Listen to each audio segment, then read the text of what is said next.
Hello and welcome to Sports Fan Entertainment, here to discuss some recent NFL news, and we're going to start with the big trade that went down this week as Alex Smith is now a Washington Redskins. The Kansas City Chiefs move Alex Smith to the Redskins in exchange for a third-round pick and cornerback Kendall Fuller. And I'm very mixed on this trade. First of all, here's the thing, right? We're examining this trade, and what I keep hearing people say is that the Redskins lost this trade. Well, in actuality, the Redskins definitely won the trade. Now, the question is whether or not they're doing the right thing overall with their franchise. But Alex Smith, without a doubt, is worth more than a third-round pick and Kendall Fuller, okay? A quarterback who can lead you to the playoffs, and I would even argue can lead you to a Super Bowl. I wouldn't, build a team around him and hope so, but he definitely can, is worth more than a third-round pick in Kendall Fuller, okay? Unless that third-round pick ends up being a damn Hall of Famer, honestly, or a damn good Pro Bowler. I mean, that's what you would need to say that the Redskins somehow lost the trade. But the question is, are they doing the right thing, picking Alex Smith effectively over Kirk Cousins, right? That's the situation here. So let's talk about that aspect first, then we'll move on to the Kansas City Chiefs side of things, and eventually we'll get on to the other headlines. So, for the Redskins, look, I wouldn't have done it. Okay, again, you won the trade, you got more value out of the trade, but I prefer Kirk Cousins to Alex Smith. With that said, I don't think the difference is as great as everyone's making out to be. Okay, yes, Alex Smith is 4 years older than Kirk Cousins, but I don't think that's really going to matter in the long run, because you never really know when this guy's going to retire, when that guy's going to retire, when this guy's going to be done, when that guy's going to be done. I don't think 4 years is that big of a difference. It's a difference. I don't love the difference. But I would not be shocked if Kirk Cousins retires before Alex Smith. I wouldn't be shocked. I wouldn't be surprised if Kirk Cousins is a bad player. Like, all of a sudden, he just can't play before Alex Smith. So I don't think that's a big deal. I just think Kirk Cousins is better, and I don't know why the Redskins never fully committed to Kirk Cousins.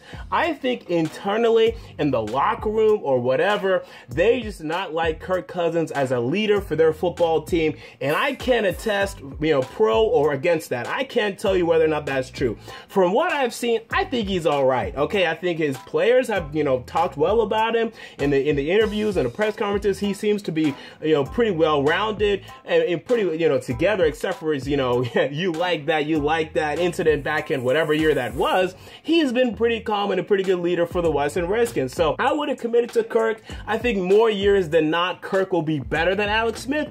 But other years, Alex Smith may be better than Kirk. Today, this year, 2017, Alex Smith was better than Kirk Cousins this year. So you're going to get some years to me in the future, a couple of years, where Alex Smith may be better than Kirk Cousins and vice versa. I think ultimately you'll look at Kirk Cousins and say that he's better and say we should have kept him. But I don't think it's going to be that big of a deal, because ultimately, if you're going to build a team that wins the Super Bowl with Kirk Cousins, okay, you're going to need a pretty damn good defense and a pretty damn good run game, right? That's not to say that he's bad, but he's going to need help. Whatever team you build that's good enough to win with Kirk Cousins, I'm telling you, is probably good enough to win with Alex Smith too, okay? So if you're really going to win a Super Bowl, it's going to be because you build that team. Not because, oh, we have Kirk Cousins or we have Alex Smith. Whatever team you build that's good enough to do that would have, been able to get there and win with Alex Smith or Kirk Cousins. So I don't think it's a big deal in terms of that. Y'all got to start building a damn team, right? Y'all got to go find a running back for once. Y'all got to go find some defenders that can help out Josh Norman and company. That's what you need to do. So I don't think this kills the Redskins. I don't think that they're finished. Like, people are overreacting to me when they say, oh, this is such a ridiculous trade. It's so ridiculous. Look, we need to view this in terms of being a playoff team and hopefully winning a Super Bowl. Are they further from that today? Maybe a little bit, but not much. Because again, whatever team you're going to build that's good enough to win with Kirk Cousins, that team will also probably be good enough with Alex Smith too, right? To me, they're on the same tier. Kirk Cousins a little bit above him, but if you want to build an Eagles type defensive team or a Jacksonville Jaguars type defensive team, or look at the years past, Seattle Seahawks type defensive team, those teams with Kirk Cousins or Alex Smith will be good enough to win, right? So build that team. That's what you need to do as a franchise. But now you have your quarterback situation locked, right? Which is still good, right? So in terms of going out and drafting a young quarterback, you don't have to do that. You have your guy. So actually, I don't think it's that bad for the Redskins. I wouldn't have done it. I don't think it's that bad. For the Chiefs, they trade away Alex Smith, and they get a cornerback in Kendall Fuller, who actually is going to be a nice cornerback for them. You know, to me, I've never liked their cornerbacks outside of Marcus Peters. They've had Steven Nelson there and other guys that really haven't been good cornerbacks to me, quite frankly. I think Kendall Fuller will be that. He was one of the best slot cornerbacks in the NFL this season. He should continue that. Damn it, I wanted the Titans to take him in that damn 2016 NFL draft. I wanted him, and I wanted Michael Thomas in the second round. What were we doing? I don't know. But for now, you guys have him. Good for you. So, okay, so now you have Kendall Fuller, your third round pick, but Patrick Mahomes, right? He's going to come in and he's going to start. And look, Patrick Mahomes was my number 2 quarterback prospect out of the 2017 NFL draft. Had him right below Mitchell Trubisky. He may end up being the best. It wouldn't shock me at all, right? I think he's damn good, actually. I think you saw that in his Week 17 game.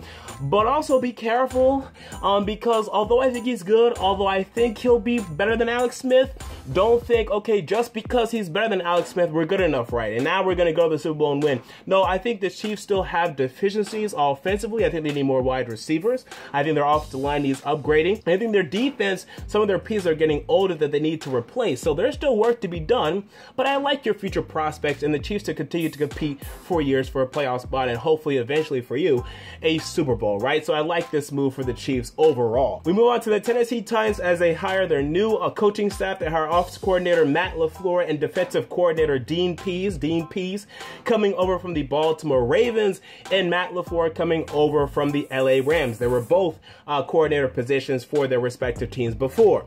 Now, I love this move, okay? I love both of these moves for the Tennessee Titans. Let's start with Matt LaFleur as the offensive coordinator. I would have preferred him as the head coach over Mike Vrabel. Okay, I was on the record saying that on Twitter, and you guys already know I wasn't a big fan of the Mike Vrabel coaching hire. But now that we have a guy on the coaching staff who, to me, would have been a better head coach than our head coach, I'm feeling pretty good, right? So now the Mike Vrabel hire is better for me because I think we actually have somebody on the coaching staff who's more qualified than him.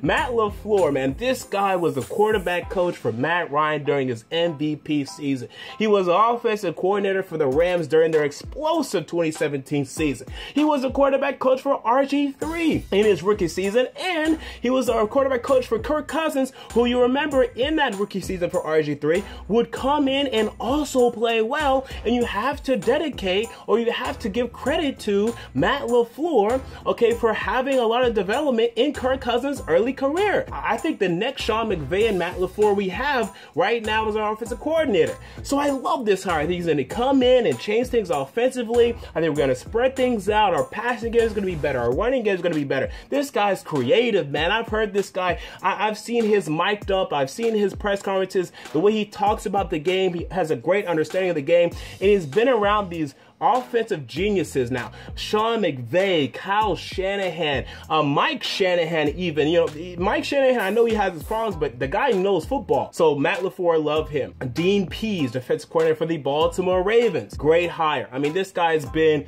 on top of this Ravens defense for years. I think the Ravens missed the playoffs not because their defense this year, maybe some years past, but definitely not this year. When they won the Super Bowl, he really wasn't doing a great job. Their defense was bad at that point, but I'll give him some credit because he had to continue to start Ray Lewis and Ed Reed, despite them not being very good anymore. So, you know, you just had to do that. But he's been able to head their defense for a number of years. Their defense this year, I think, scored 5 times. I mean, they had 5 touchdowns this year. That's insane. So you love that. They take the ball away. Dear God knows we need that in Tennessee. This is a seasoned guy. And you wonder, why do I like these hires, right? This is why I don't understand y'all, okay? Because Tennessee Titans fans, y'all just want to like anything we do.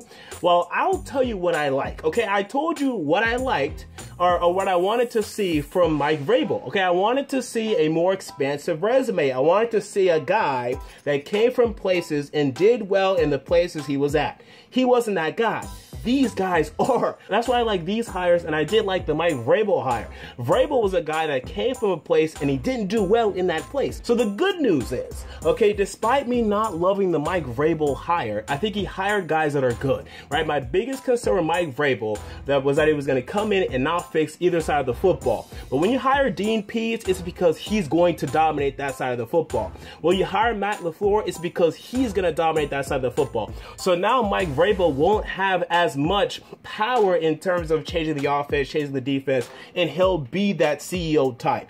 And I'm fine with that. Okay, I'm fine with that hierarchy, because I thought when we hired him and he was talking about in his first press conference, I'm going to come out and I'm going to, we're going to install this defensive scheme and on that. And I'm like, dude, I don't want your defensive scheme. Okay, didn't do well in Houston, worst defense in the league. I don't want no part of that. But now that he hired guys that are bringing their own systems in, okay, now I'm buying more into Mike Vrabel, because he ultimately got these guys in the door, right? And these guys will be successful. I mean, period to me.